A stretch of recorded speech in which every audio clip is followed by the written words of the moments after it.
Hello everyone.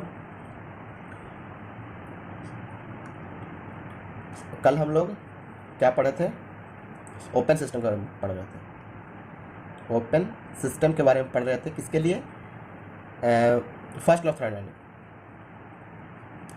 First law of thermodynamic for open system, ये हम लोग देख रहे थे। ठीक है, तो हम लोग पढ़ चुके थे स्टेडी फ्लो के लिए फर्स्ट लॉ ऑफ थर्मोडायनेमिक, जिसमें पढ़े थे स्टेडी फ्लो एनर्जी इक्वेशन। ठीक है, ये पढ़ चुके हैं। आज हम लोग पढ़ेंगे अनस्टेडी फ्लो के लिए। अनस्टेडी फ्लो क्या होता है कि अगर कोई एक फिक्स सेक्शन पे फ्लूइड प्रॉपर्टी अगर टाइम के साथ चेंज कर रहा हो, यानी ये ज़ीरो नहीं होगा। ठीक है, change in property with respect to time not is equal to zero, उसको बोलेंगे क्या? Unsteady flow. तो अनस्टेडी फ्लो के लिए फर्स्ट लॉ ऑफ थर्मोडायनेमिक देखते हैं। First law of thermodynamic for unsteady flow, इसको बोलेंगे क्या? Unsteady flow energy, unsteady flow energy equation. ठीक है, तो इसमें क्या होता है कि हम लोग जैसे स्टडी में किए थे मास कंजर्वेशन, तो यहाँ पे देखते हैं मास कंजर्वेशन। यहाँ पे क्या होता है कि मास में change with respect to time, ये तुम्हारा जीरो नहीं होगा, यानी mass flow rate at inlet not is equal to mass flow rate at exit means dm by dt is equal to mi minus me। ठीक है, तो ये है तुम्हारा मास कंजर्वेशन। इसमें मास कंजर्व नहीं होता है, जिसके कारण हम mi नॉट मतलब बराबर me नहीं लिख सकते। ठीक है, तो ये था मास कंजर्वेशन। अब हम लोग देखते हैं एनर्जी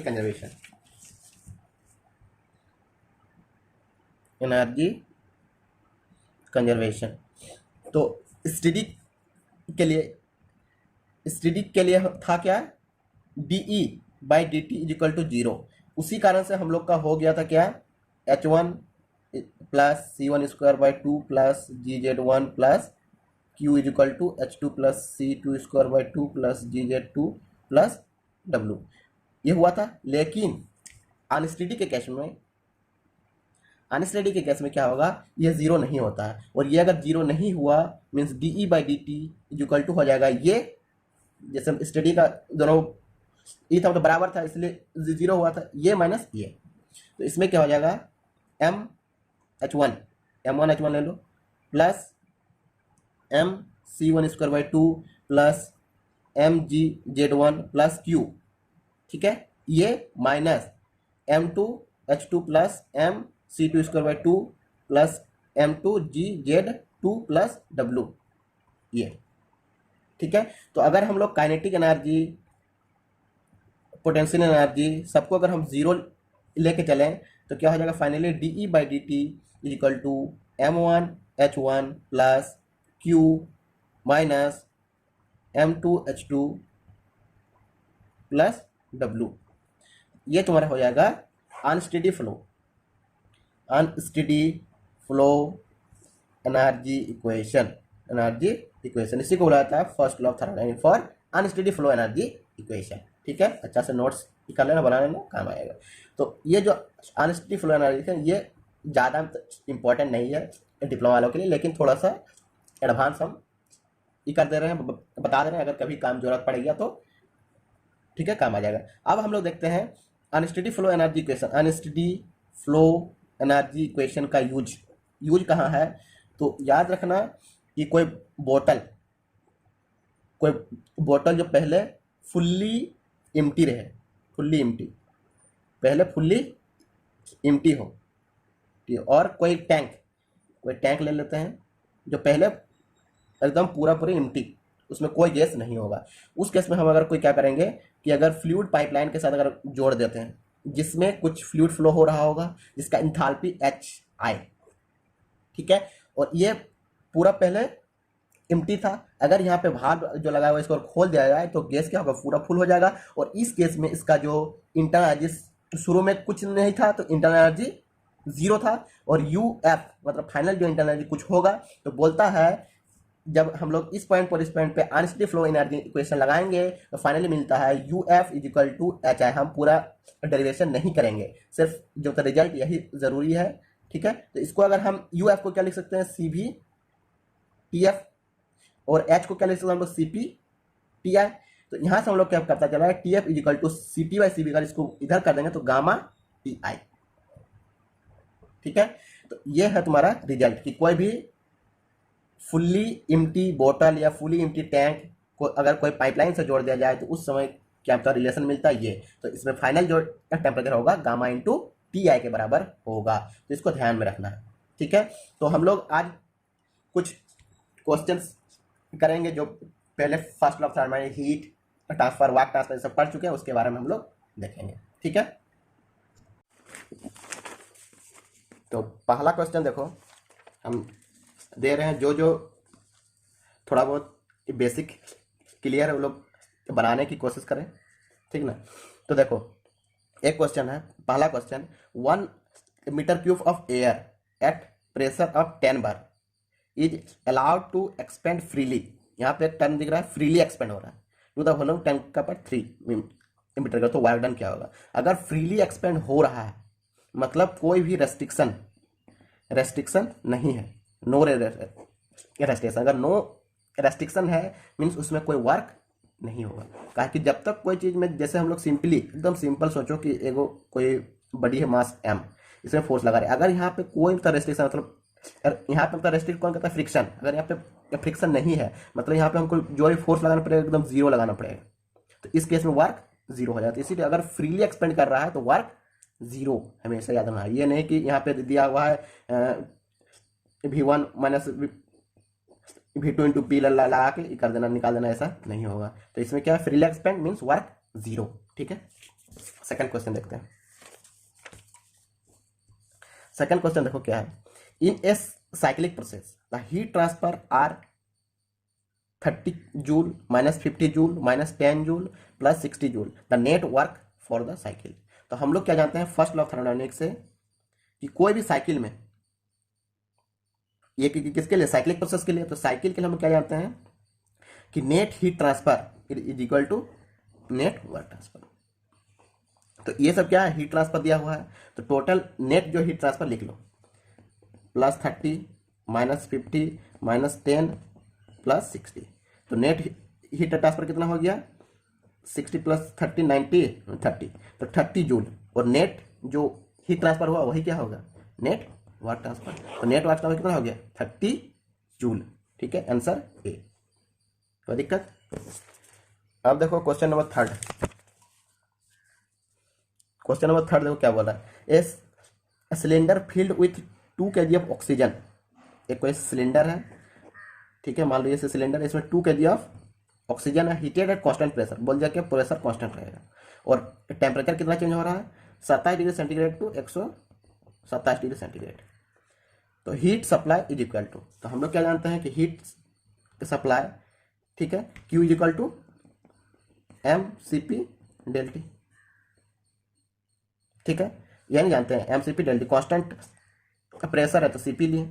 ठीक है, तो मास कितना दिया हुआ है, ऑक्सीजन का मास 2 kg, Cp कैसे जानेंगे, एयर का ऑक्सीजन का लगभग सेम होता है 1.005, तो 1.005 into delta T, delta T means T2 minus T1।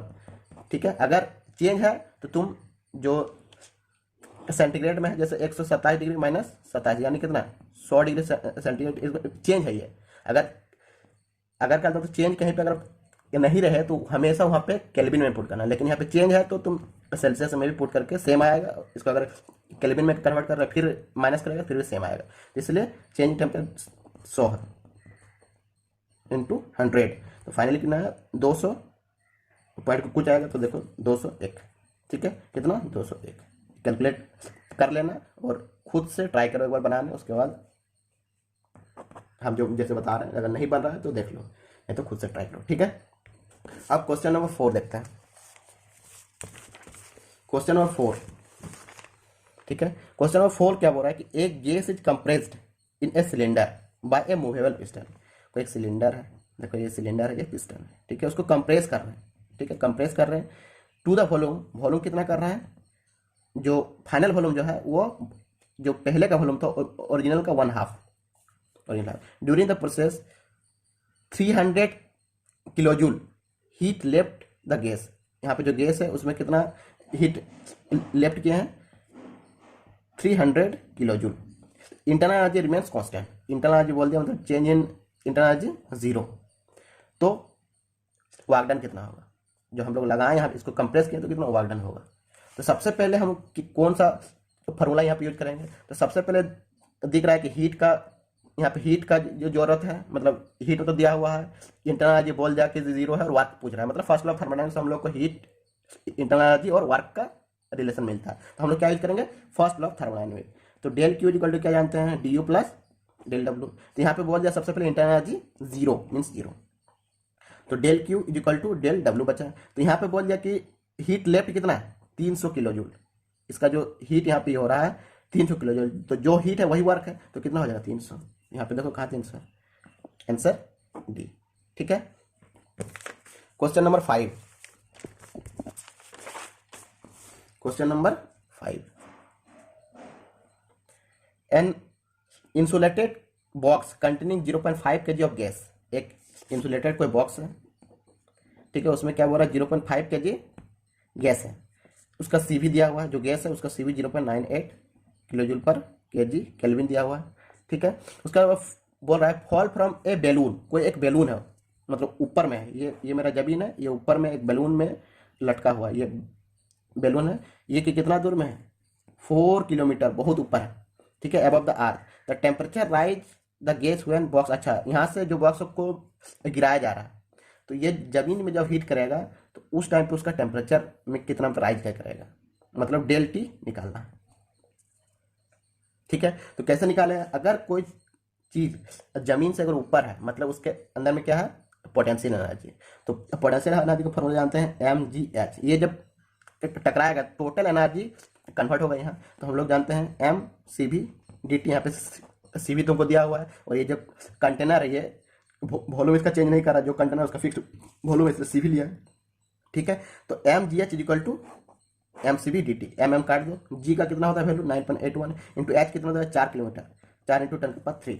cv कितना दिया हुआ है 0.98, लेकिन ये किस में दिया हुआ है, किलो जूल में, किलो जूल में, तो उसको जूल में कन्वर्ट करो तो 10⁻3 इंटू डेल टी, हम लोग को डेल टी निकालना है। यहाँ से निकल जा रहा है 10⁻3 काट दो, ये देखो 0.9191, इसको 10 से काट देगा, ठीक है। तो कितना बचा डेल टी 40, यानी 40 जो है चेंज हो, मतलब जो कितना टेम्परेचर में चेंज होगा 40 केल्विन, तो केल्विन में, ठीक है। तो 40 केल्विन, ये तुम्हारा आंसर हो गया सी, ठीक है, कोई दिक्कत। क्वेश्चन नंबर 6 देखो, इसमें क्या क्या दिया हुआ है। तो सबसे पहले पिस्टन है, इनिशियल वॉल्यूम दिया 0.3 मीटर क्यूब, ठीक है। स्टेशनरी मास कंप्रेस करें विदाउट फ्रिक्शन 0.3 टू फाइनल 0.15, कितना 0.15 मीटर क्यूब तक, ठीक है।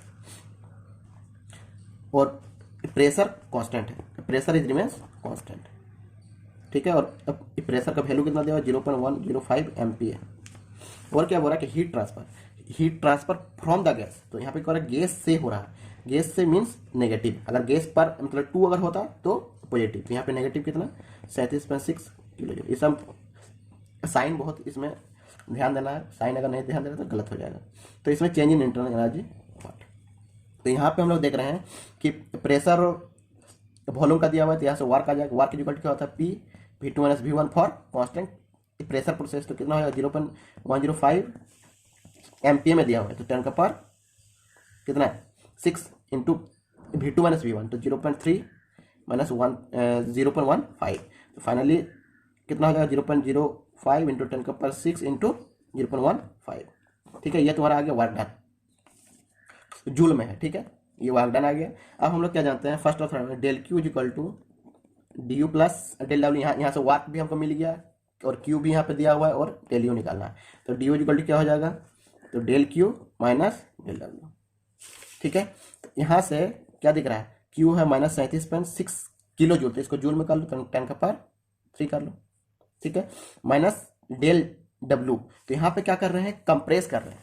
यहाँ पे लिखा है कंप्रेस्ड। कंप्रेस्ड मीन्स हम वर्क बाहर से दे रहे हैं, तो बाहर से दे रहे हैं मतलब माइनस, तो माइनस पहले से और एगो माइनस, तो प्लस हो जाएगा। कितना हो जाएगा, 0.105 इंटू 10 का पावर 6 इंटू 0.15। तो इसको कैलकुलेट करो, तो -37.6 इंटू 10 का पावर 3, और इधर से अगर करेगा तो कितना आएगा, तुम्हारा कैल्सियम ही करो,